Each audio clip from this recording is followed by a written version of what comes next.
The definition of morals, and I've taken it from the Collins Dictionary.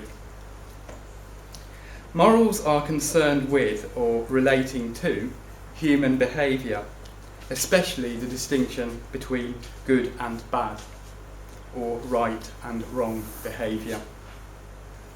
Now, the word moral as such does not appear in the Bible. It doesn't appear, at least in the AV, but it hardly matters when you think that nearly all of the Bible is about defining what is good and bad in the area of human conduct. So the Bible is a book of morals.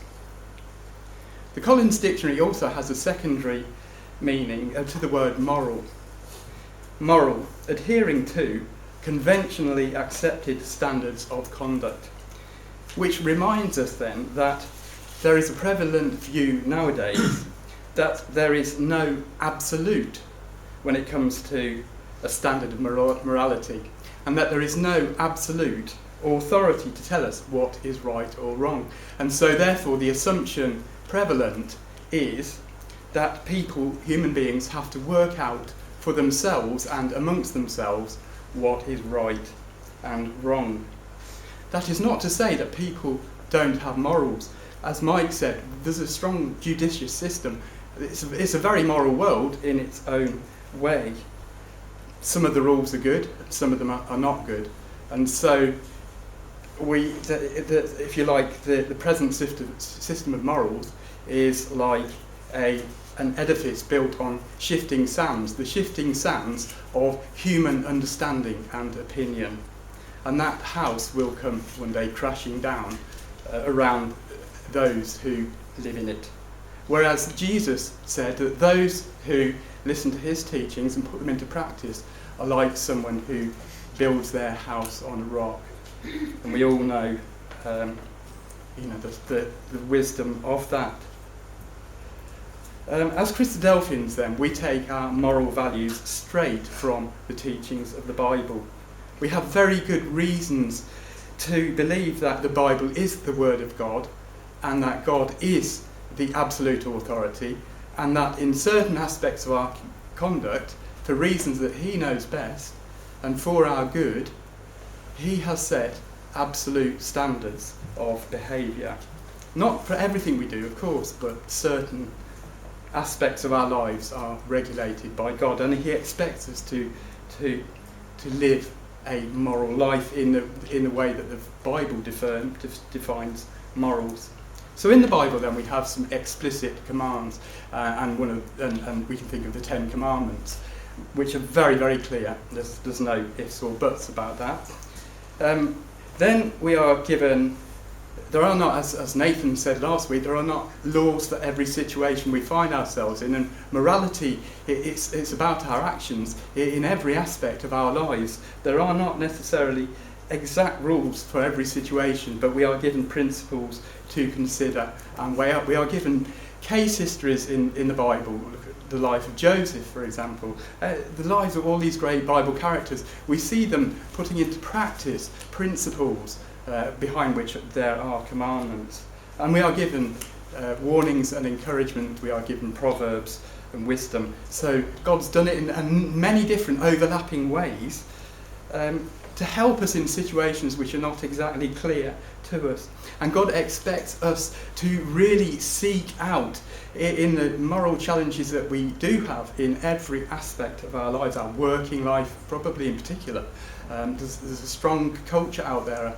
I read an article by Stephen Whitehouse describing the kind of challenges that you have in the banking system, and he spoke very strongly about the pressures that such people are under. In my work, particularly when I worked for other people, it is really hard. You are faced with challenges of conscience, and certainly being self-employed, the old mind ticks away, and you have to think really hard, because there are a lot of pressures, there are a lot of conflicting rules. There's health and safety, there's so many different things that you have to work with, as well as at the same time in your employers are people who have got to meet so many specifications and challenges.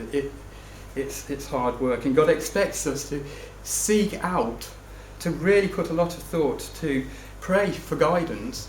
And this comes across this evening too, that we do need to share advice with each other. That's why discussion is good, because there's perhaps 30, 40 people here. They've all got their own life experiences, and we can learn ever such a lot from each other, from comparing notes. As the proverb says, in abundance of counsellors there is safety.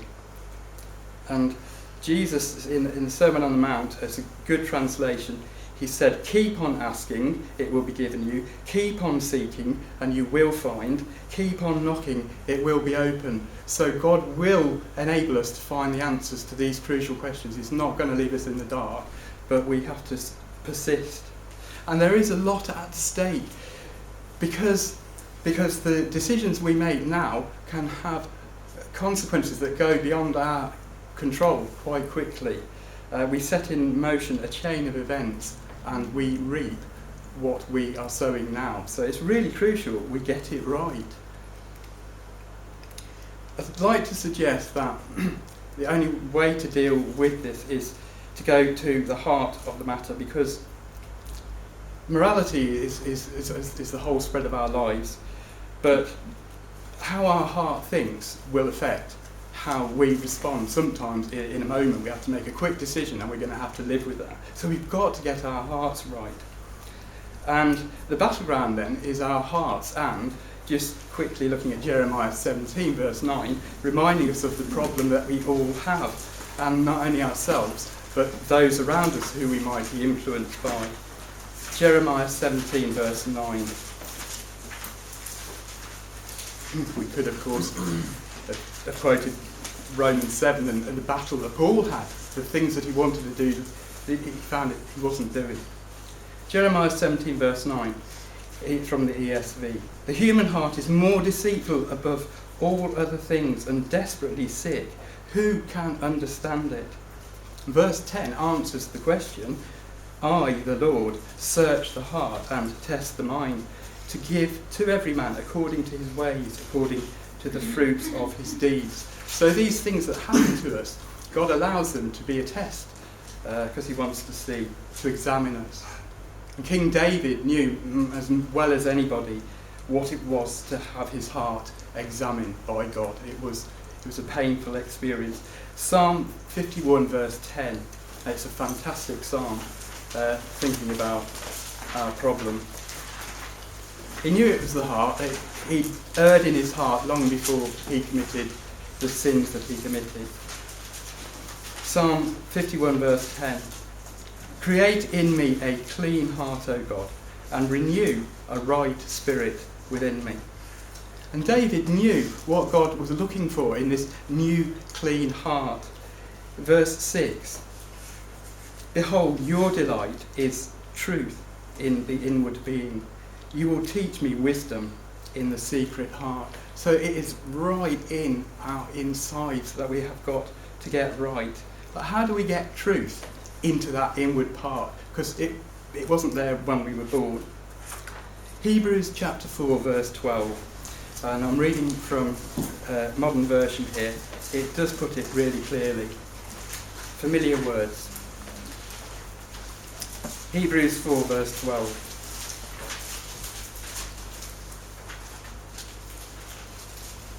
The word of God is living and active, sharper than any double-edged sword. It penetrates even to the dividing of soul and spirit, joints and marrow. It judges the thoughts and attitudes of the heart. Nothing in all creation is hidden from God's sight. Everything is uncovered, laid bare before his eyes, the eyes of him to whom we must give account. So it's about honesty. When we think of truth, that is a key characteristic of God. But as we've said, it's not one of our own characteristics. In fact, we find in trying to continue to live honest lives that we are continually swimming against a tide from within. And so what we have to do then is it's not just doing the readings, is it? It is really thinking and often talking to other people about what is really going on in this book. Self-examination is a painful thing because we often find what we didn't want to find, and we have to be honest with ourselves. So it is all about really searching out our inner motives. If we can't be honest with ourselves about why we are doing things, then we won't be honest with others, and we won't be honest with God. Certainly God is not deceived. So we do have to really sit down and in our dealings with other people, we have to think, are we doing this really in an honest way? Mike has spoke about politicians, and politicians have hidden agendas. Their language is often smoke and mirrors. They aren't really saying what they mean. Politicians do not move in straightforward ways, and we have to be careful that we aren't like them, because we'd all be politicians at heart with a small p. In comparison, let's look finally at a true disciple of Jesus in the making. John chapter 1 verse 47.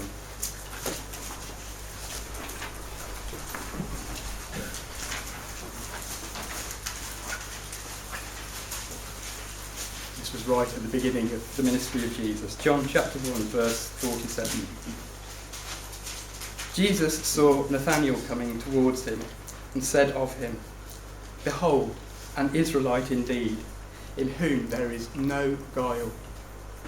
That is a wonderful thing, isn't it? To be without guile in our dealings with others.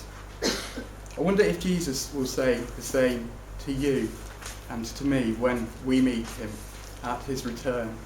Behold, an Israelite in whom there is no guile.